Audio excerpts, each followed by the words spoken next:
여러분 안녕하십니까? 헬로티비 뉴스입니다.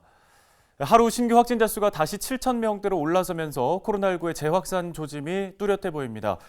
한때 하루 50명까지 큰 폭으로 확진자가 줄어 미스터리로 여겨졌던 일본의 경우 최근에 폭증세가 멈추지 않으면서 10,000명을 넘겼는데요. 그 원인을 놓고 여러 분석이 제기되고 있는데 주목할 만한 수치가 바로 백신 접종률입니다. 1, 2차 접종률에 있어서는 한국과 일본이 큰 차이가 나지 않는데 3차 접종률에서는 우리가 거의 50%에 육박하고 있는 반면 일본은 겨우 1.5%에 그치고 있다는 분석입니다. 오미크론 변이가 발생하기 전에는 일본의 청소년 접종률이 우리보다 훨씬 높은 게 확진자 급감의 요인으로 분석되기도 했었는데요. 전파력이 강한 오미크론 때문에 3차 접종의 중요성이 더욱 부각된 셈이라고 할 수 있겠습니다. 자, 하지만 우리나라도 설 이후에는 2만 명을 넘어설 수 있다는 전망도 나오고 있으니까요. 각별한 주의가 필요해 보입니다. 헬로티비 뉴스 시작합니다.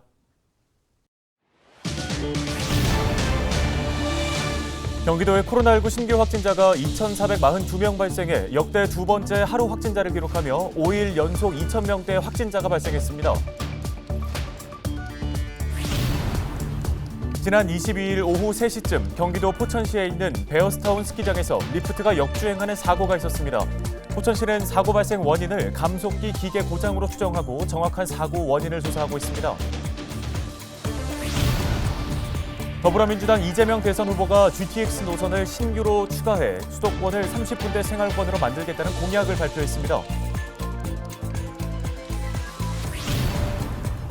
의정부시의회 더불어민주당 정선희 의원이 지난 17일 헬로티비 뉴스에 출연해 도봉 면허시험장 이전 협약이 부당한 협약이라고 주장한 부분에 대해 의정부시가 사실이 아니라며 반론 보도를 요청했습니다.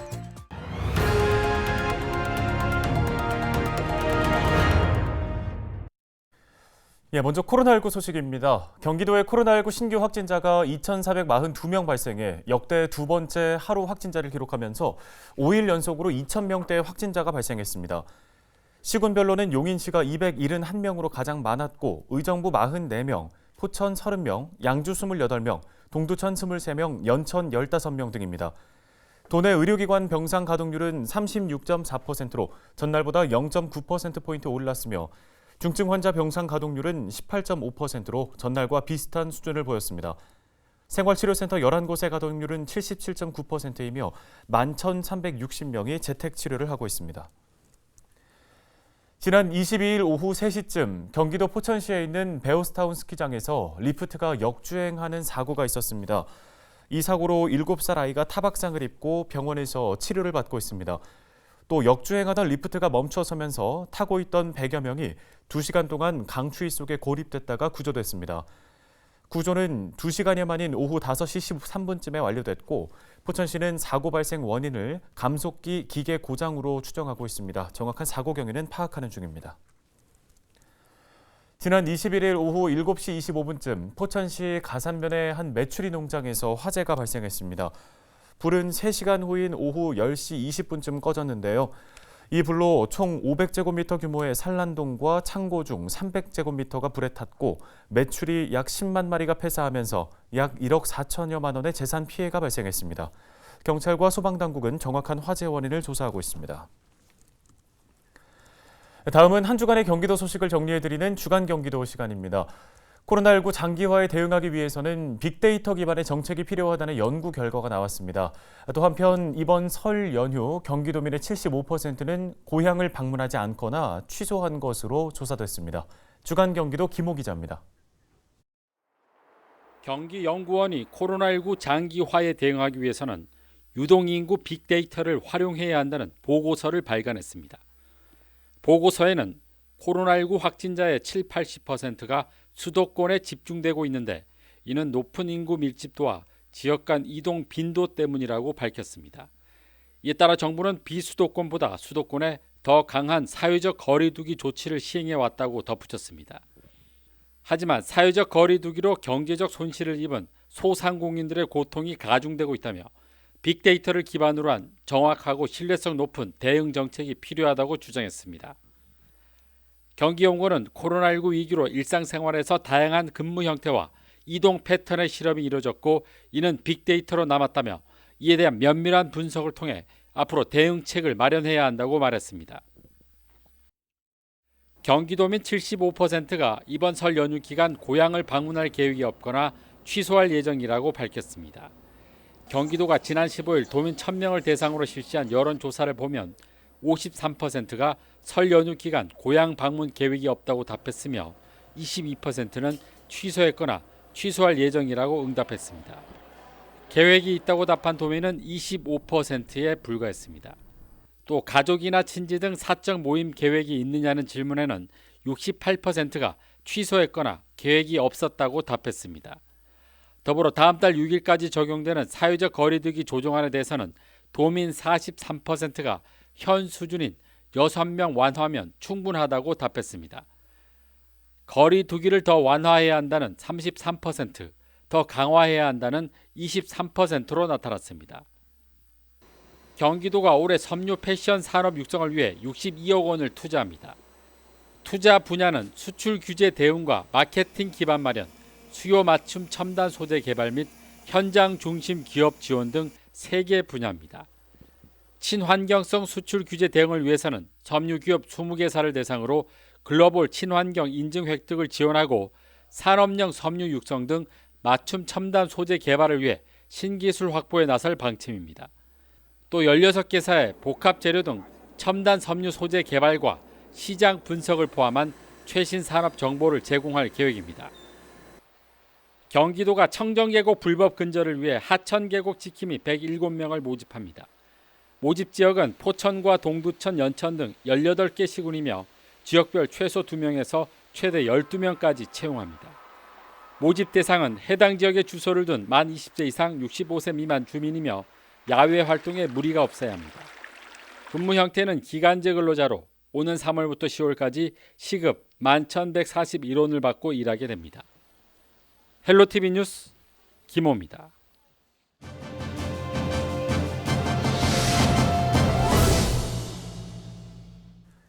다음 소식입니다. 도봉 면허시험장 이전 협약과 관련해 반대 목소리 지난 17일에 들어봤는데요. 오히려 면허시험장 이전이 장암동 개발의 계기가 될 것이라는 주민들의 목소리도 있습니다. 모든 일에는 찬성과 반대가 공존하기 마련이죠. 자, 오늘 뉴스에서는 찬성하는 주민들의 목소리를 들어보려고 합니다. 의정부시 장암동에 거주하는 박상덕님 연결하겠습니다. 안녕하십니까? 예, 안녕하세요. 수고하십니다. 네, 의정부시의회에 620여 명의 주민들과 찬성 청원을 제출하신 바 있습니다. 특히나 이 장암동은 도봉 면허시험장이 이전하는 곳이기 때문에 더 주목이 되는데요. 어떤 이유 때문에 이전을 찬성하시는 건가요? 장암동이 사실은 의정부의 관문인데 발전을 못하고 있는 부분들도 있고 해서 거기가 지금 현재 보시면 뭐 비닐하우스도 엉망이고 일단 막 무작위로 다 막 개발돼서 이렇게 사용하고 있는데 그러한 것들도 없앨 겸 해서 좀 많은 사람들이 오시면은 또 장암동도 상업적으로도 좀 발전이 될 수 있고 그다음에 등산로가 있는데 그런 것도 더 장암역과 더불어서 더 발전될 수 있을 것 같아서 찬성하는 쪽으로다가 의견을 냈습니다. 네, 그러면 면허시험장 이전을 통해서 지역이 발전할 수도 있다라는 기대를 하고 계신 건데요. 어떤 효과를 기대하고 계신 겁니까?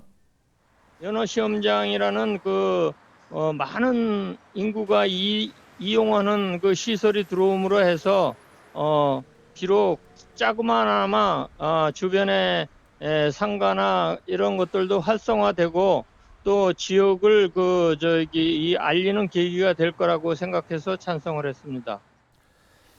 네, 자, 지난 금요일이었습니다. 안병영 의정부시장, 협약이 해지가 되더라도 원금과 이자만 반환하는 것으로 협약을 체결하는 등 시에 독이 되는 조항은 좀 제거를 하려고 노력을 했고 또 40만 이상의 유동인구와 상생발전 지원금 500억 원을 통해서 장암동과 시의 발전을 한 단계 앞당길 수 있다고 전망을 했습니다.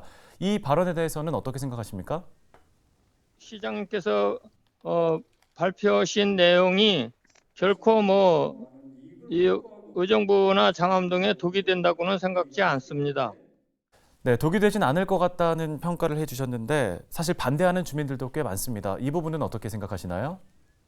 그분들 생각도 타당하다고 생각하는데 여기가 군사보호 지역하고 그린벨트로다 지금 50년간이나 지금 묶여 있는 지역이고, 근데 언제 또 뭐 이렇게 그러한 계획이 제대로 돼서 여기 장암동이 발전할지 모르는 일이니까, 우선 그러한 그 대단히 인구가 상주 와서 지나다닐 수 있고 하는 그런 시설이 들어옴으로 해서 주변을 발전시킬 수 있는, 또 개발할 수 있는 이유가 되지 않겠나 이렇게 생각합니다, 저는. 예, 잘 알겠습니다. 이번 사안과 관련해서 의정부시에 바라는 점이 있다면 한 말씀 해주시죠. 장암동이라는 지역이 서울과 맞닿은 그 의정부의 그 입구이고 하니까 좀 더 종합적인 개발 계획을 세워서 이 운전면허 시험장뿐만 아니라 기타 다른 좋은 시설도 유치를 해갖고 발전을 시켜주시길 바랍니다. 예, 오늘 관련 말씀은 여기까지 듣도록 하겠습니다. 의정부 장암동 거주하고 계시는 박상덕님 연결해서 도봉면허 시험장 이전과 관련된 이야기 들어봤습니다. 다음 소식입니다.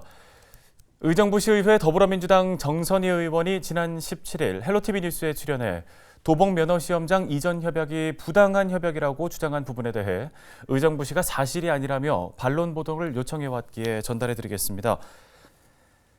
첫째, 정선희 의원이 인터뷰에서 행정구역 협약 당사자인 경기도가 빠져있다라고 말한 부분에 대해 의정부시는 도봉면허시험장과 장암동 지역 행정구역 조정은 별개의 사업으로 추진되는 사항이며 추후 행정구역의 조정은 관련법에 의거 장기적으로 검토하고 추진돼야 할 사항으로 본 협약서에서 경기도는 협약 당사자가 아니다라고 밝혔습니다. 둘째, 정선희 의원이 경찰청 도로교통공단 의견도 담기지 않았다라고 지적한 부분에 대해서는 도봉면허시험장 이전과 관련해 경찰청 도로교통공단과의 면담 및 회의를 통하여 기협의한 사항이다라고 반박했습니다. 셋째, 정선희 의원이 수락 리버시티 행정구역 조정은 별개의 문제라고 밝힌 부분에 대해서는 이번 협약서에서 언급한 행정구역 조정에 대한 사항은 이 협약의 근본 취지인 상생발전 지원에 관한 협약인 만큼 향후 행정구역 조정 시 관련법에 따라 상호 협의하자는 취지로 담긴 사항이며 행정구역 조정은 본 사업과는 별개로 장기적으로 추진할 사항이다라고 밝혔습니다. 넷째, 정선희 의원이 매각비 500억 이상 나올 시 의정부 혈세가 투입된다고 말한 부분에 대해서는 해당 토지의 지분관계, 공시지가, 감정가액 등을 확인도 하지 않은 채 상생지원금 500억 원 이상이라 호도하여 시민들에게 시 재정 지출이 증가될 수 있다고 언급하였다며 의정부시에 혈세가 투입된다는 것은 사실과 다르다고 말했습니다.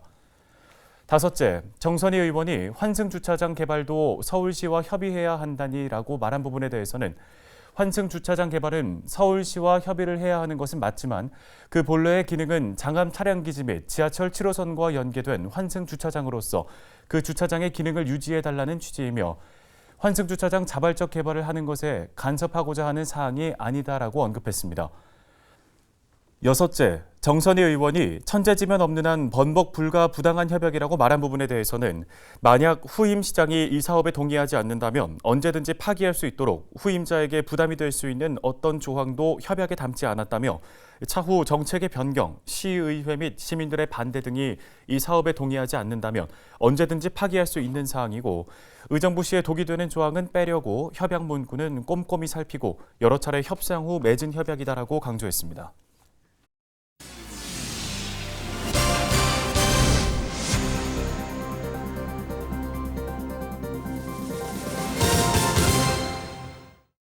더불어민주당 이재명 대선 후보가 GTX 노선을 신규로 추가해 수도권을 30분대 생활권으로 만들겠다는 공약을 발표했습니다. 이 후보는 메타버스 일정으로 경기도를 찾은 자리에서 인천과 서울, 포천을 연결하는 GTX E 노선과 파주와 서울, 여주를 연결하는 GTX F 노선을 신설하겠다고 밝혔습니다. 또 GTX D 노선은 경기도의 요구대로 김포와 부천, 강남과 하남 구간으로 건설하기로 했습니다. 오늘 저희가 준비한 소식은 여기까지입니다. 함께해 주신 여러분 고맙습니다.